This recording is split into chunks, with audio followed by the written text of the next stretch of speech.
O mistério do cemitério de São João Nepomuceno. O encontro com o espírito. São João Nepomuceno, uma cidade pacata no interior de Minas Gerais, é cercada por lendas antigas que povoam a mente dos moradores. Uma das mais temidas envolve o cemitério da cidade, onde, segundo relatos, figuras misteriosas e sons inexplicáveis podem ser percebidos nas noites mais escuras. O cemitério está localizado à beira de uma antiga fazenda, uma terra que já foi palco de muitos segredos e tragédias. A energia do local é densa e, à noite, muitos evitam passar por ali. O caso de Marcos, um jovem curioso da cidade, ficou gravado na memória de todos.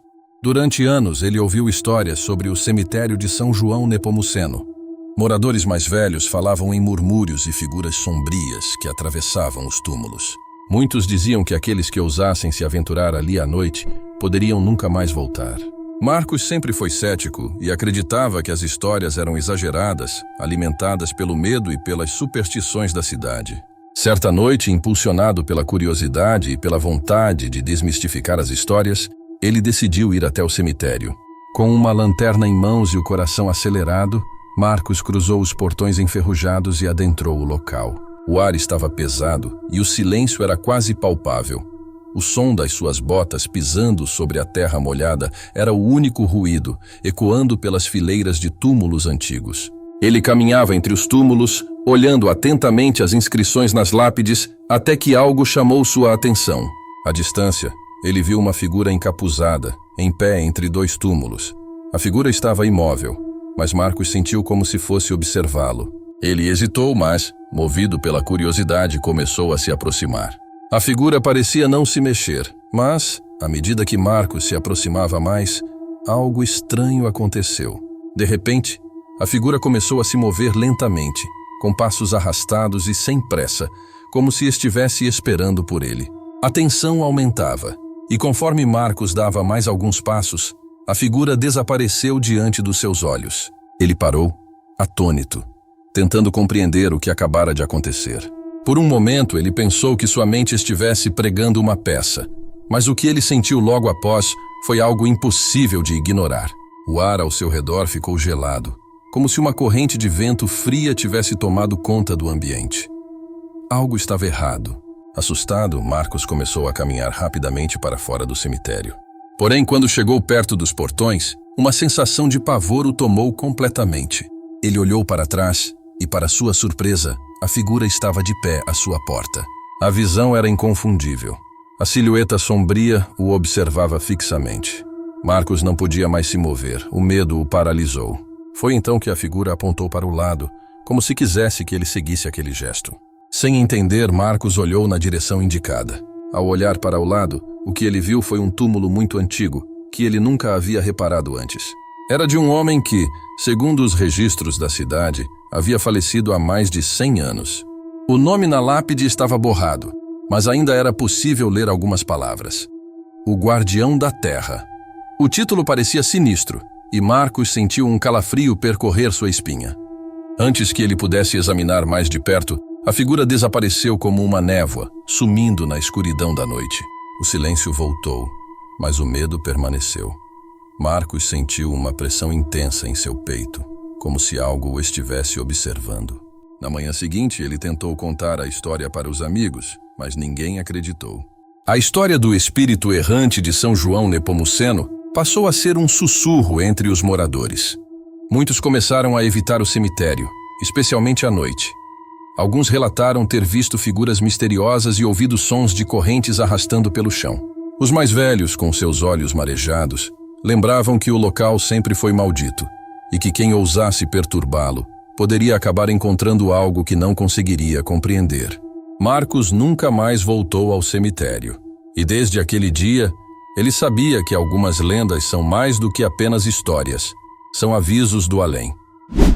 A Dama de Branco da Ponte Velha de São Borja, Rio Grande do Sul.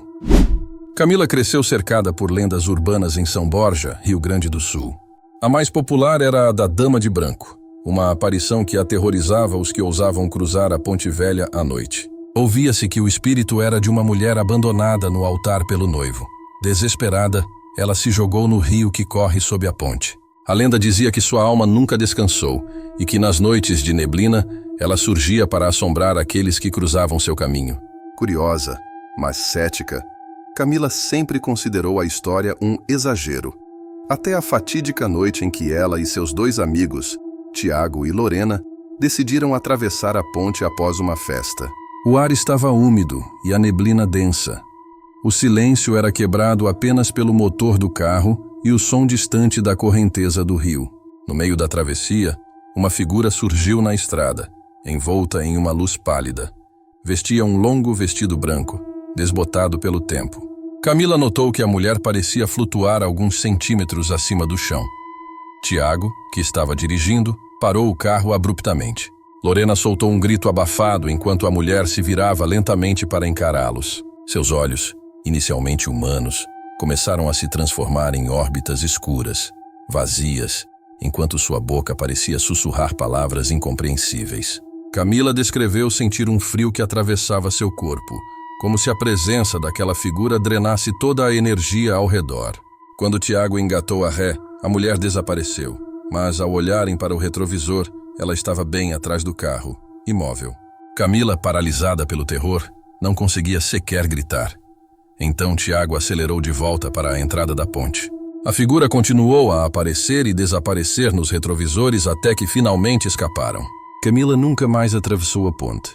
Desde aquela noite, acredita piamente na história da Dama de Branco. Para ela, a ponte não é apenas um lugar de passagem, mas um portal que conecta o mundo dos vivos e dos mortos. O caminho sem volta em Itaúna, Minas Gerais.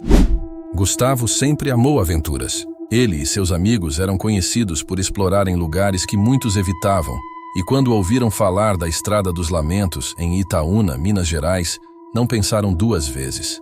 A estrada, famosa entre os moradores locais, era cercada por histórias de desaparecimentos e avistamentos de figuras estranhas ao longo da noite. A lenda dizia que, durante a década de 1950, um ônibus escolar caiu de uma ponte que atravessava a estrada, matando todas as crianças e o motorista. Desde então, relatos de gritos infantis e a visão de crianças andando pela beira da estrada eram comuns entre motoristas que passavam por ali durante a madrugada. Convencido de que tudo não passava de superstição, Gustavo decidiu dirigir pela estrada sozinho. Era quase meia-noite quando ele chegou ao início do trecho conhecido por ser mais ativo. O caminho era apertado, ladeado por árvores altas e retorcidas que pareciam formar um túnel escuro. No início, tudo parecia normal, até que Gustavo notou algo estranho. Seu rádio, que tocava uma música tranquila, começou a sofrer interferências, emitindo sons altos e distorcidos. De repente, o motor do carro engasgou e parou. Ele tentou dar partida, mas o carro simplesmente não respondia. Foi então que ouviu uma risada infantil vinda do lado de fora. Quando olhou pelo retrovisor, viu a silhueta de uma criança pequena parada na beira da estrada, olhando diretamente para ele. Em pânico, trancou as portas e abaixou a cabeça, rezando para que tudo fosse fruto da sua imaginação. Porém, o som de passos começou a ecoar ao redor do carro. Ao criar coragem para olhar novamente, viu que o número de crianças havia aumentado. Elas estavam em círculo ao redor do carro, com expressões vazias e olhos brilhantes. Algumas sorriam de forma sinistra, enquanto outras apenas olhavam fixamente. Gustavo tentou ligar o carro novamente, e desta vez o motor rugiu como nunca. Enquanto acelerava para sair dali, os vultos das crianças corriam ao lado do carro, mantendo uma velocidade assustadora, até que desapareceram assim que ele alcançou o fim da estrada. Quando Gustavo voltou para casa, percebeu que marcas de pequenas mãos estavam espalhadas por toda a lataria do carro, como se alguém tivesse tentado segurá-lo. Desde então, ele nunca mais voltou à Estrada dos Lamentos. Para Gustavo, aquela noite foi a prova de que existem coisas que não conseguimos explicar. E você, teria coragem de encarar um lugar como esse? O Homem do Rio Vermelho, em Goiás. Lucas era um pescador experiente, acostumado a longas jornadas pelos rios do estado de Goiás. Naquela noite, ele havia decidido explorar um trecho isolado do Rio Vermelho, conhecido pelos pescadores da região como um lugar de boa pesca, mas também carregado de histórias de assombração. Dizem que há muitos anos um homem desapareceu ali durante uma grande tempestade. Alguns moradores acreditavam que ele morreu afogado, enquanto outros juravam que ele havia sido levado por algo mais sinistro. Desde então, Relatos de avistamentos de uma figura sombria às margens do rio se tornaram frequentes, especialmente em noites de lua cheia. Lucas, no entanto, era cético.